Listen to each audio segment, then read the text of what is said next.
जिसने वायरल कराया उसको आपके माध्यम से खुली चुनौती है कि आजकल आईटी का युग है, ट्रांसपेरेंसी है। कुंज बिहारी तिवारी का मोबाइल और जिसने आरोप लगाया था उसकी कॉल डिटेल निकलवा ली जाए। जब बातें आती हैं तो मैं देखता हूं कि विजय तिवारी जैसे कितने भाई हमारे और निरंतर लग जाते हैं कि हाँ अन्याय हो रहा है, फर्जी केस हो गए हैं। और देखिए, सत्य का रास्ता तो जेल से ही शुरू होता है।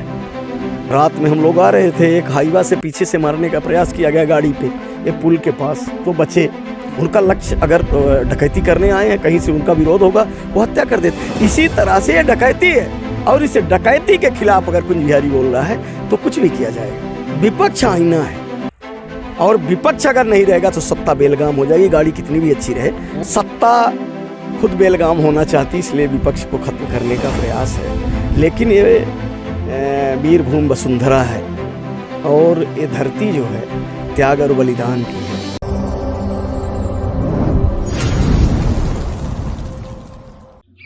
मध्य प्रदेश के नवगठित मऊगंज जिले के नई गढ़ी का जब नाम सामने आता है तब एक व्यक्ति का नाम जरूर सुनने को मिलता है।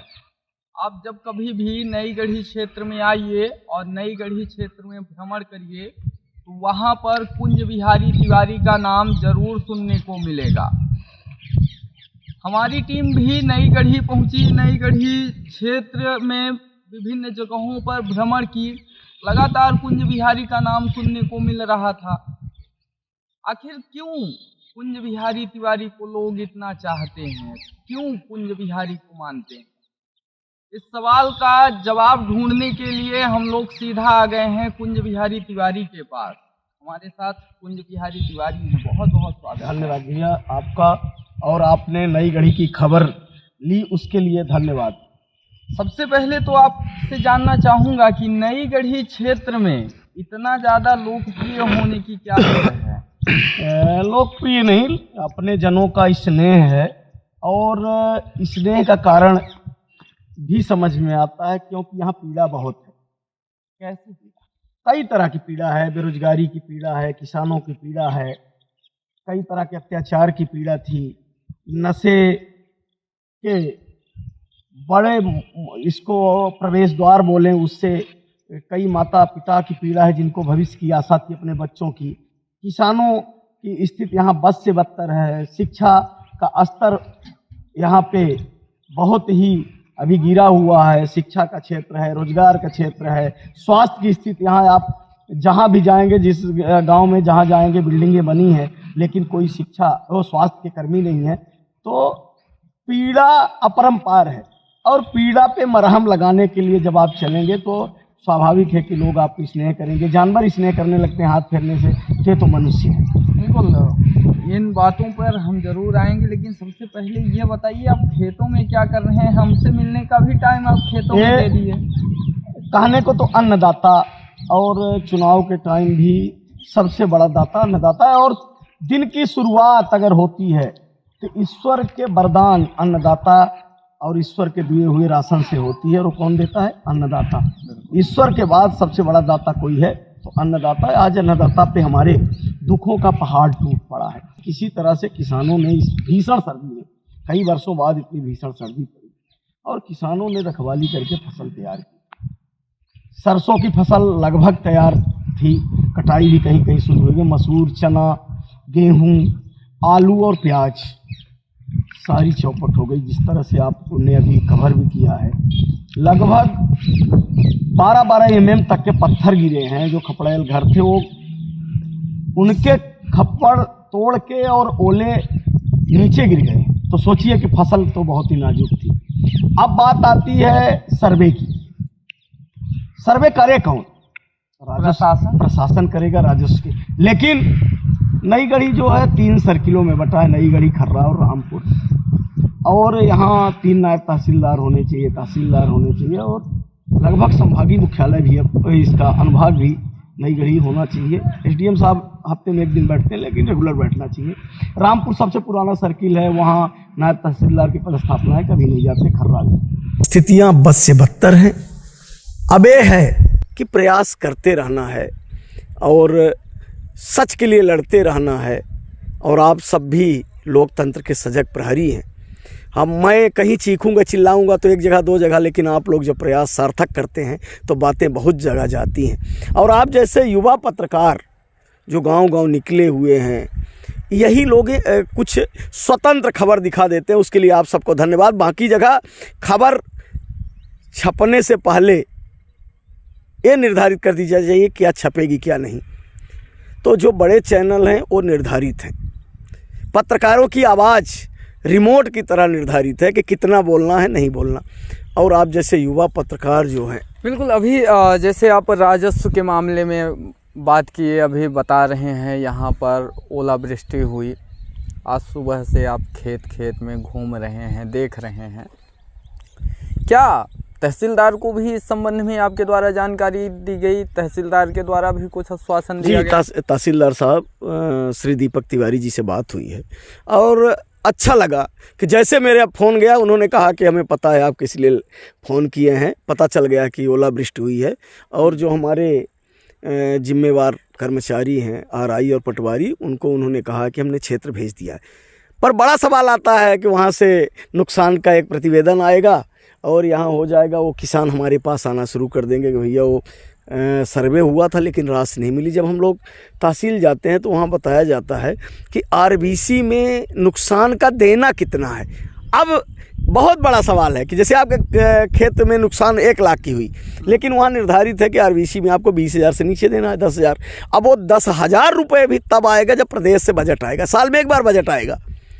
अब वो किसान जिसके खेत में आज जाएंगे, सर्वे करेंगे, या आपका चैनल जब दिखाएगा तो लोग मेरे से पूछना शुरू कर देंगे भैया वो बात हुई थी और वो सर्वे हुआ था, प्याज का नुकसान हुआ अभी तक नहीं मिला। और तहसील जाइए तो वहाँ आरबीसी के प्रकरण में उनका मुआवजा बना हुआ है लेकिन राशि नहीं है। जब इस तरह से, जैसे हमको भूख लगती है उसी समय भोजन चाहिए, प्यास लगती है पानी चाहिए, किसानों का जब नुकसान हुआ है, अभी बहुत बड़ा महत्वपूर्ण विषय है कि आज नुकसान हुआ है तो 1 हफ्ता 10 दिन 15 दिन में खुले मंच से राशि का बंटवारा हो जाए, खुली एक लिस्ट जारी हो जाए कि यहाँ यहाँ इतना नुकसान हुआ है, इस किसान का इतना। फसल बीमा के कई बार हम लोगों ने हल्ला किया, अनशन तक किए।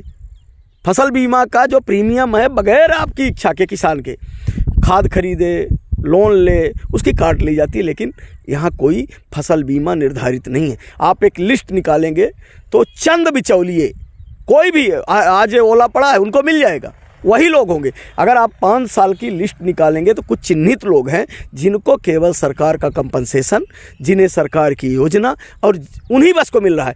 और वही लोग, जब हम जैसे लोग विरोध करते हैं तो जो जिम्मेवार हैं उनके सामने ढाल की तरह खड़ा हो जाता है। ये गिरोह है और उस गिरोह से लड़ने के लिए काफ़ी लंबी लड़ाई लड़नी पड़ेगी। जैसे अंग्रेज़ों के खिलाफ लंबे वक्त लगा, ऐसे लड़ना पड़ेगा। कब से लड़ रहे हैं ये लड़ाई? लगभग 3 साल होने चले हैं और आउटसोर्सिंग के नाम पे जो अत्याचार है उससे लड़ाई शुरू हुई। हाँ, आउटसोर्स के नाम पे भी आपके द्वारा पूर्व में आवाज़ उठाई जाती थी, अभी भी उठाई जाती है। क्या, कैसे, मतलब शुरुआत आउटसोर्स से हुआ? देखिए, देश का दुर्भाग्य है, सरकारी नौकरियों में जब आप एक सरकारी कर्मचारी बैठता है तो उसकी बहुत सारी लायबिलिटी हो जाती है, उसके ऊपर सिविल सेवा के रूल लागू होते हैं और वो जिम्मेवार डरता भी है। लेकिन अब 90,000 रुपये एक युवा को मिलेगा, वो काम करेगा तो उसको, कुछ लोगों को शायद फ़ायदा नहीं है, इसलिए अब बिजली विभाग को किसी ने सोचा होगा कि आउटसोर्स पे जाएगा। 10,000 रुपये पे लाइनमैन है, मर जाए तो उनकी कोई देख रेख करने वाला नहीं है, कोई अनुकंपा नियुक्ति नहीं है। ट्रिग को आप जैसे मीडिया के साथियों ने अच्छा सहयोग दिया था और उसका परिणाम रहा कि डिटेक्टिव को यहाँ से ब्लैक लिस्ट होना पड़ा और जो 5-6 हज़ार देते थे ठेकेदार, आज ये है कि जो मिनिमम वेज है उनको देना पड़ रहा है। आपके माध्यम से एक बात महत्वपूर्ण आई है और बताना भी था, स्वास्थ्य विभाग में जो आउटसोर्स के कर्मचारी हैं उनकी बद से बदतर स्थिति है। कोई एक महोदय ठेकेदार हैं, नई गढ़ी में भी 3 आउटसोर्स के कर्मचारी हैं, ऐसे आपके मऊगंज, हनुमाना और हर जगह आउटसोर्स में जो ड्रेसर हैं या चपरासी हैं, उनको ठेकेदार 5,000 रुपये दे रहा है और 8 महीने से नहीं दिया है। बहुत बड़ा सवाल है और गुरुवार को इन विषयों को लेकर हम लोग कलेक्टर मऊगंज को एक ज्ञापन देने वाले हैं। किसानों की समस्या है, आउटसोर्स की समस्या है और पानी की बेहद समस्या है। आपको मैंने कुछ रिकॉर्ड भी उपलब्ध कराए हैं कि केवल वो लिस्ट आप देखिए तो नई गढ़ी में पर पंचायत के अगर आप जोड़ देंगे तो जो नल जल, मुख्यमंत्री नल जल और जल जीवन के नाम पे काम है वो कई 100 करोड़ में जाएगा, लेकिन पानी आपको कहीं नहीं मिलेगा। इन सारी समस्याओं को लेके गुरुवार को हम कलेक्टर मऊगंज को ज्ञापन देंगे। बिल्कुल, लगातार भ्रष्टाचार के विरोध में आपके द्वारा आवाज़ उठाई जाती है, कितना सहयोग मिलता है आपको यहाँ के क्षेत्रीय समाज सेवियों से? देखिए, समस्या तो इसी में है कि जिस पे अत्याचार होता है वो उस दिन भले बोल दे, बाकी सब अपनी बारी का इंतज़ार करते हैं कि जब उनके साथ होगा तभी जाएंगे। 10 रुपये का सिक्का अगर किसी का गिर जाए तो अगर हम या आप कोई बगल में खड़े हैं तो फट से सोचेगा कि इन्होंने रख लिया, लेकिन जब सरकारी भ्रष्टाचार होता है तो वो बोल देते हैं कि हमको क्या करना, कि हमारा क्या है। एक जन जागरण की ज़रूरत है, और जब तक जन जागृत नहीं होगी, जनता खुद जागृत नहीं होगी, जनता हिसाब किताब नहीं लेगी। 300 रुपये जिसको हम मजदूरी देते हैं तो उसका 8 घंटे का हिसाब रखते हैं। सरकारी पैसे का जब तक हम हिसाब हर जन नहीं लेना शुरू करेगा तब तक इस पे रोक लगना बड़ा कठिन है। जैसे हमने नशे के खिलाफ निरंतर बात की, आज भी कर रहे हैं, लेकिन अब दीवालों पे एक फिर से जागरूकता पोस्टर का कार्यक्रम हम लोग शुरू कर रहे हैं कि नशे का त्याग करके ही नशे पे रोक लगाई जा सकती है। बाकी कोई प्रशासनिक सहयोग नहीं मिलेगा, क्योंकि सरकार को सबसे बड़ा राजस्व किससे मिल रहा है? आबकारी से, शराब से।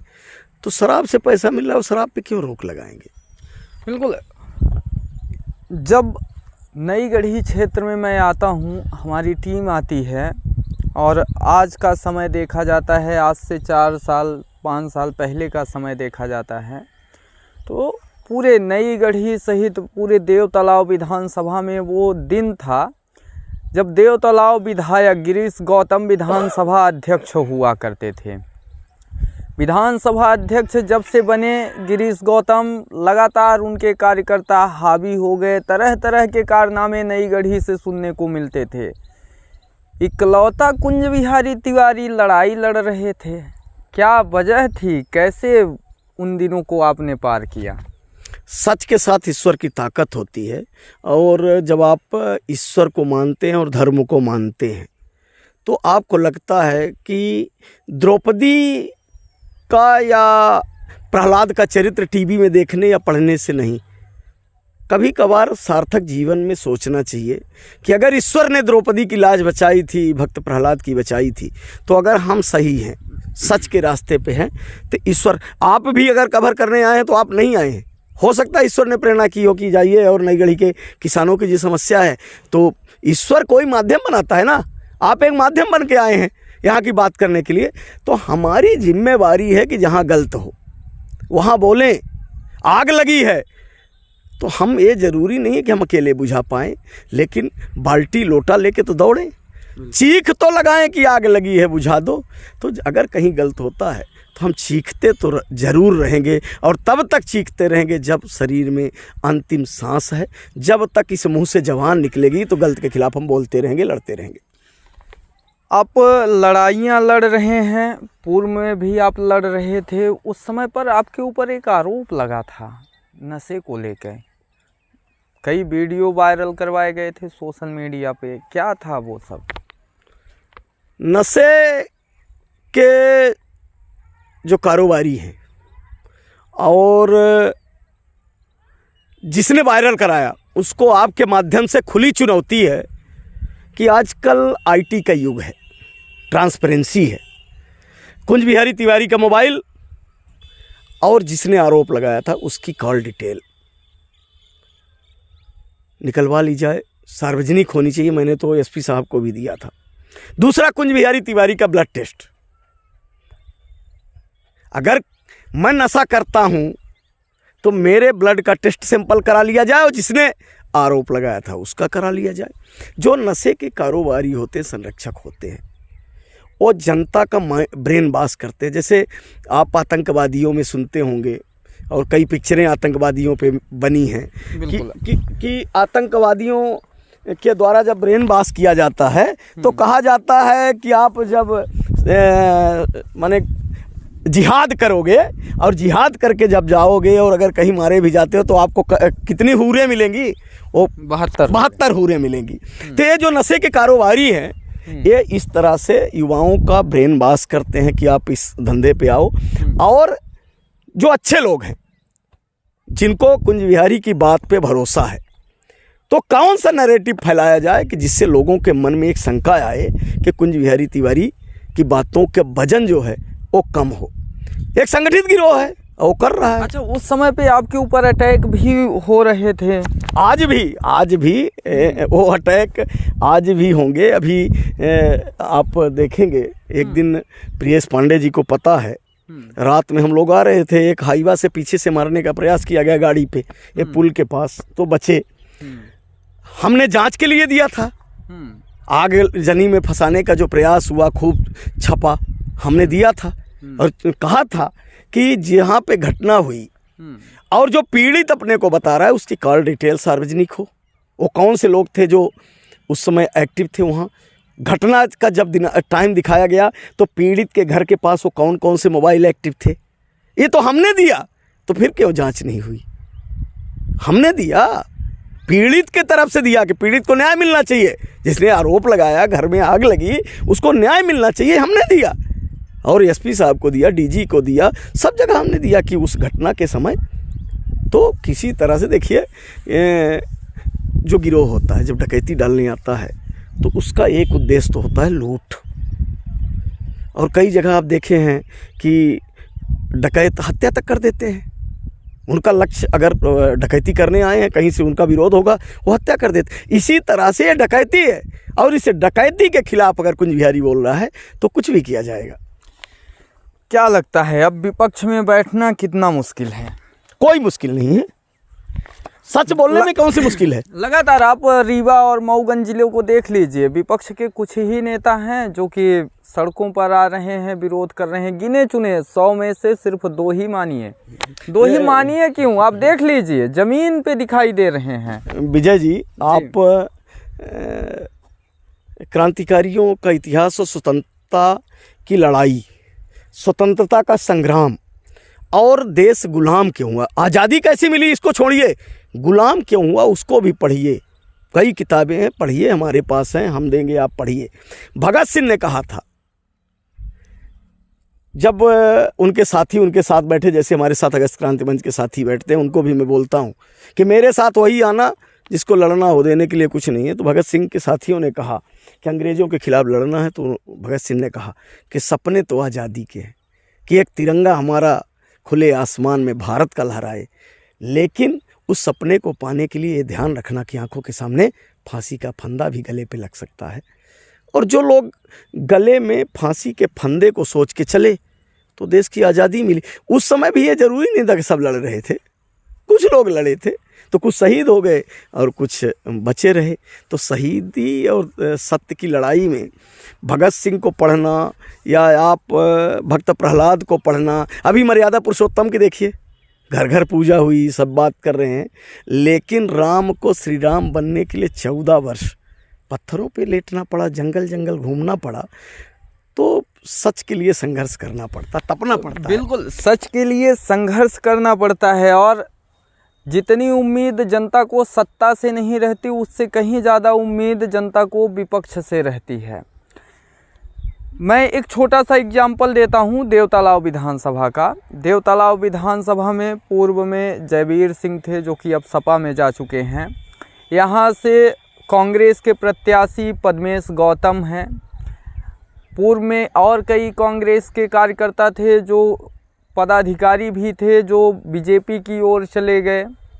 कुछ बचे खुचे हुए हैं, लेकिन विरोध के नाम पे जिस तरह से आवाज़ उठानी चाहिए, जनता की आवाज़ बननी चाहिए, वह आवाज़ दिखाई नहीं देती, वह आवाज़ सुनाई नहीं देती। आखिरकार सत्ता से क्या विपक्ष भयभीत है या फिर विपक्ष शांत होकर बैठ गया है? एक तो विरोध नहीं और न भय। विपक्ष आईना है। विपक्ष जैसे मेरा चेहरा है तो सामने आईना रखा जाता है और आईना बताता है कि मेरा चेहरा कैसे, बाल कैसे, आँख कैसी है। तो विपक्ष आईना है और विपक्ष अगर नहीं रहेगा तो सत्ता बेलगाम हो जाएगी, गाड़ी कितनी भी अच्छी रहे। वही मैं कहना चाहता हूं कि विपक्ष अगर नहीं रहेगा तो सत्ता बेलगाम हो जाएगी। सत्ता खुद बेलगाम होना चाहती, इसलिए विपक्ष को ख़त्म करने का प्रयास है। लेकिन ये वीरभूमि वसुंधरा है और ये धरती जो है त्याग और बलिदान की है।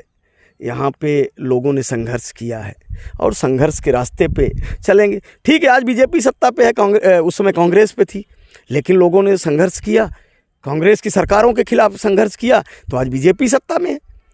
पर पहुँचे वो भी सत्ता में है संघर्ष के रास्ते से। कोई भी विधायक हो, वो जो यहाँ के विधायक गिरीश गौतम जी हैं, हमने देखा है कि जब श्रीनिवास तिवारी जी विधानसभा अध्यक्ष थे, वो उनके खिलाफ भी लड़ते थे, भले कम्युनिस्ट में थे, लेकिन संघर्ष किए हैं।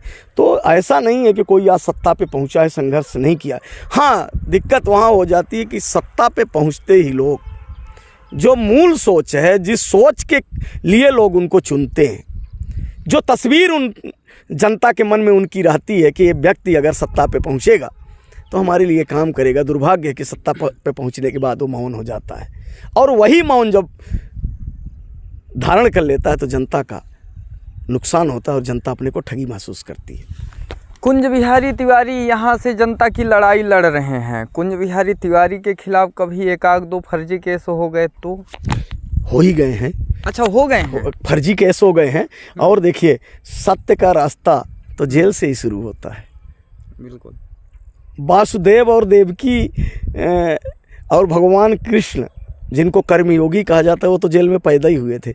और शायद मेरे जो माता पिता और हमारे पूज्य बाबा स्वतंत्रता संग्राम सेनानी पंडित सूर्यदीन तिवारी जी ने जो हमारा नाम रखा है कुंज बिहारी, तो इस कुंज बिहारी की यात्रा हो सकता है कि जन्म में जेल में नहीं हुआ, अंत हमारा जेल में हो, तो ये तो ईश्वर ने निर्धारित किया होगा। और सच बोलते अगर जेल जाना पड़े तो विजय भैया सौभाग्य होगा कि सच के लिए जेल गए। मैं चोरी के लिए जेल जाऊं, डकैती के लिए जेल जाऊं, ये दुर्भाग्य है, हमारे परिजनों का दुर्भाग्य होगा, हमारे लोगों का।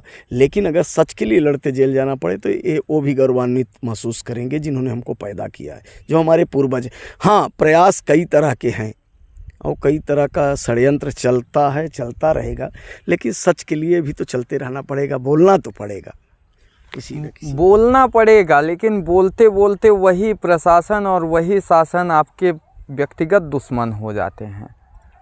उस स्थिति में आप क्या करेंगे? हमें जनता पे भरोसा है, ईश्वर पे भरोसा है। जब ज़रूरत पड़ती है वो लोग खड़े रहते हैं, जिनके लिए मैं बोलता हूँ उनके ऊपर हमें पूरा भरोसा है।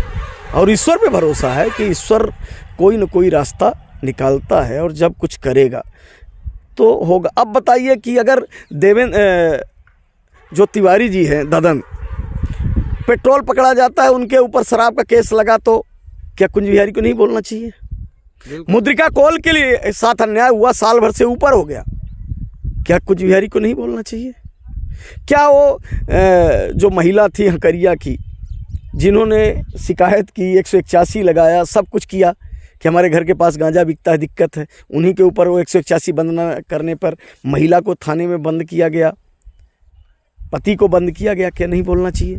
वो किसान जो पीड़ित हैं राजस्व प्रकरण से या बिजली विभाग से 181 लगाते हैं, उन्हें प्रताड़ित किया जाता है, क्या कुंज बिहारी को नहीं बोलना चाहिए?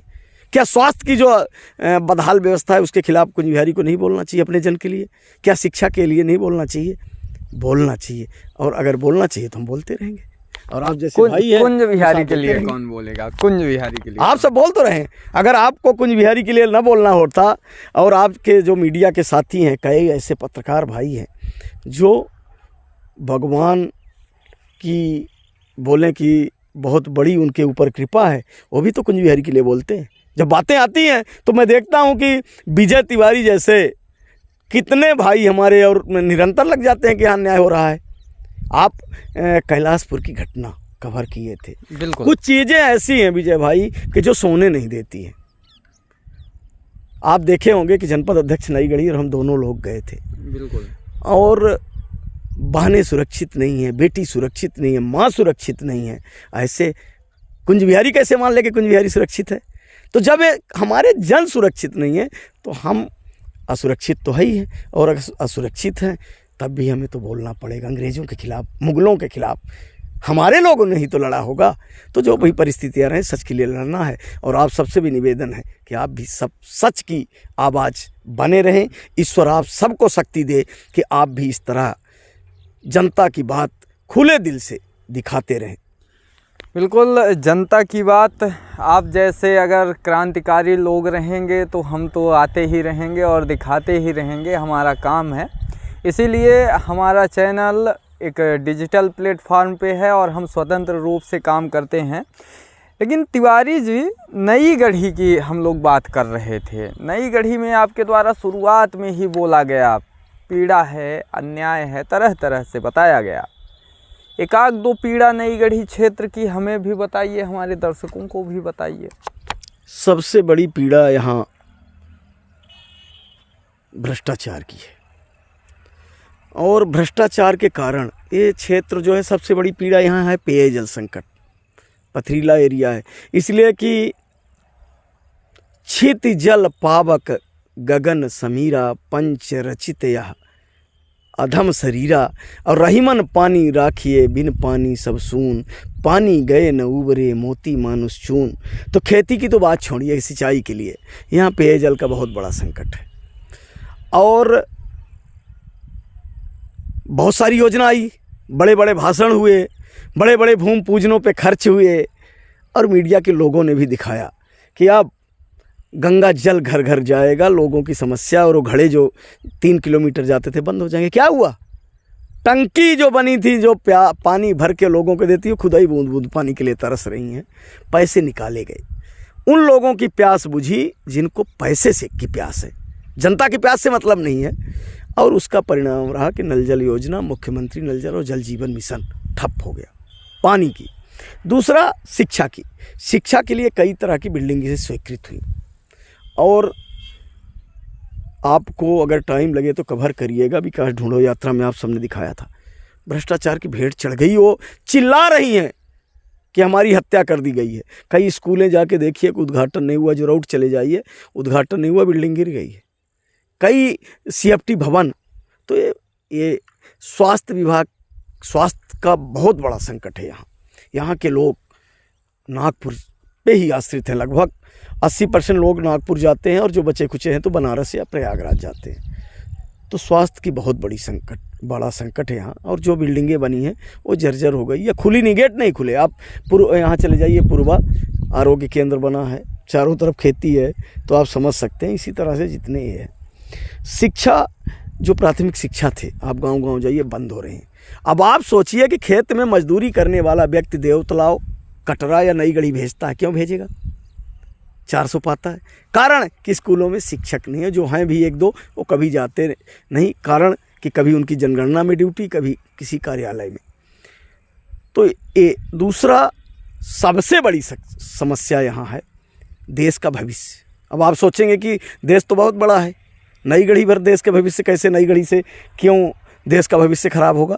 देश का भविष्य मतलब हमारे युवा, और जो कहने को हर मंच पे नेता भाषण देते हैं कि हमारे युवा देश का भविष्य हैं, और यहाँ पे युवाओं को ख़त्म करने का प्रयास किया जा रहा है। 18 साल 19 साल का युवा कोरेक्स के लत में बदहाल है। अभी आपने देखा है कि मीडिया लगा, कोई गाड़ी पकड़ी गई थी, मीडिया की ID भी थी, और कोरेक्स पकड़ी गई। हाँ, ऐसे लोग चिन्हित होने चाहिए जो काल नेम की तरह हैं, और उनके संरक्षण में यहाँ पे शराब, कोरेक्स, गांजा। और आबकारी विभाग को आपके माध्यम से भी बता दूं कि जैसे अब लोगों से चर्चा होने लगी है कि शराब से जो राजस्व मिलता था सरकार को, उसकी भी चोरी हो रही, क्योंकि यूपी की शराब सस्ती है। तो अब ये जो यहाँ के माफिया हैं, यूपी से लाके यहाँ बेच रहे हैं। तो नशा भी एक बहुत बड़ी समस्या है इस क्षेत्र। अच्छा, नई गढ़ी क्षेत्र में मैं कुछ गांव में गया, वहाँ पर मुझे एक चीज़ देखने को मिली। रास्ता भटक गया था, पूछ रहा था, तो कुछ लोग ऐसे मिले जो कि शराब का सेवन किए हुए थे, दिन में ही उनके मुंह से बास आ रही थी। तो ये कहना चाहिए कि गांव-गांव तक शराब अपनी पैठ जमा चुकी, गली गली। और हद तो तब हो गई जब प्रधानमंत्री माने जो हाट बाजारें हमारे यहाँ बनी हैं, उनमें भी अघोषित शराब की दुकानें चल रही हैं। और परिस्थितियाँ, जागरूकता कहें या मीडिया का दबाव कहें, या हम जैसे और आप जैसे कुछ लोगों का कि जो निरंतर अन्याय के खिलाफ बोल रहे हैं। नहीं तो परिस्थितियां तो ऐसी थी कि आज से 10 साल पहले आप पता करेंगे तो बहुती से और जो कटरा रोड है रात को 8 बजे के बाद लोग निकलना पसंद नहीं करते थे, डरते थे, घूम के जाते थे। लेकिन इसका जिम्मेवार कौन है? इन परिस्थितियों का जिम्मेवार है कौन? आपको दिख गया तो सबसे बड़ा राजनीतिक संरक्षण। अपराध और अपराधियों को जब तक राजनीतिक संरक्षण रहेगा तब तक इन पे कंट्रोल करना कर्मचारियों के बस की बात भी नहीं है।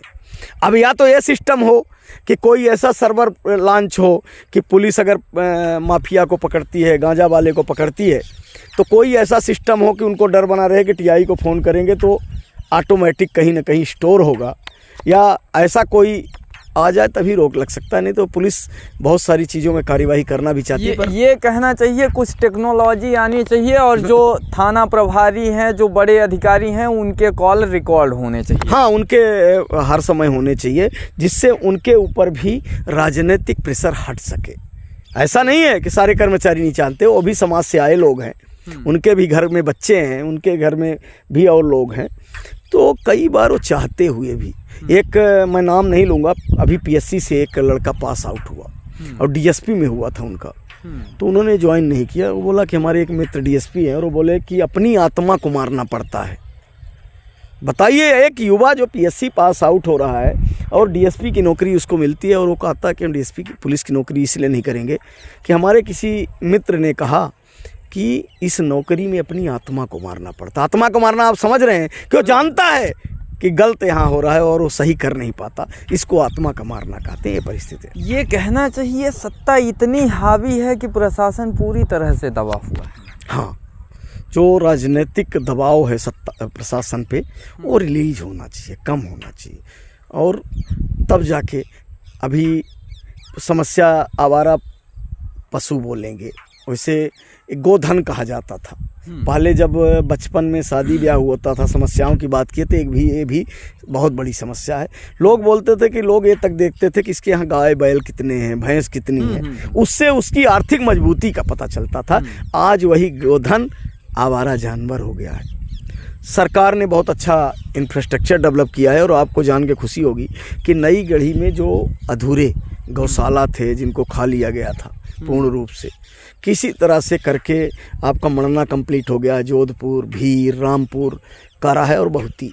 अब बात आती है उनके संचालन की। अगर सही तरह से मॉनिटरिंग की जाए और प्रोफेशनल तरीके से की जाए तो 62,000 सरकार का अनुदान है, और अगर संचालक उसमें 20 से 25 दुधारू गाय रख ले तो प्रतिदिन का 2 से 3 हज़ार का ये आय हो जाएगा। गोबर है, प्रतिदिन जितने अगर 100 जानवर रखिए तो 700-800 का गोबर मैंने अभी लिया है, 1500-1600 रुपये टाली।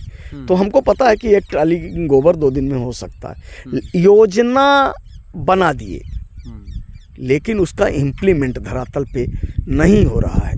जैसे आप बहुत अच्छे बैट्समैन हैं, बहुत अच्छे प्लेयर हैं, ग्राउंड पे जाएंगे तो अपने परफॉर्मेंस को डिलीवर करेंगे, और वो डिलीवरी जब शतक में आती है, अच्छे विकेट लेने में आती है, अच्छी फील्डिंग में आती है, तो आप चैंपियन बनते हैं। तो सरकार की जो योजना है वो डिलीवर नहीं हो रही, इसलिए सरकार चैंपियन नहीं बन पा रही। चैंपियन बनने के लिए योजनाओं की धरातल पे डिलीवरी और सही मॉनिटरिंग होना ज़रूरी है। मोहन यादव सरकार ने ये जो ट्रैप के मामले हैं जिनमें सरकार की स्वीकृत होती थी, उसके लिए एक कमेटी बना दी है। नहीं तो ट्रैप आदमी और इनाम पा रहे थे, तो अच्छा लग रहा है कि कुछ शुचिता का होगा, पर पेपर में देखा है उसके, अब ये थ्योरी है, कमेटी बनाना, जांच बनाना, ये सब थ्योरी है। प्रैक्टिकल कब धरातल पे होगा वो देखना ज़रूरी है। बिल्कुल तिवारी जी, हम अभी आपके पास समय भी कम है, हम आपसे और बात करेंगे, लेकिन किसी और दिन बात करेंगे।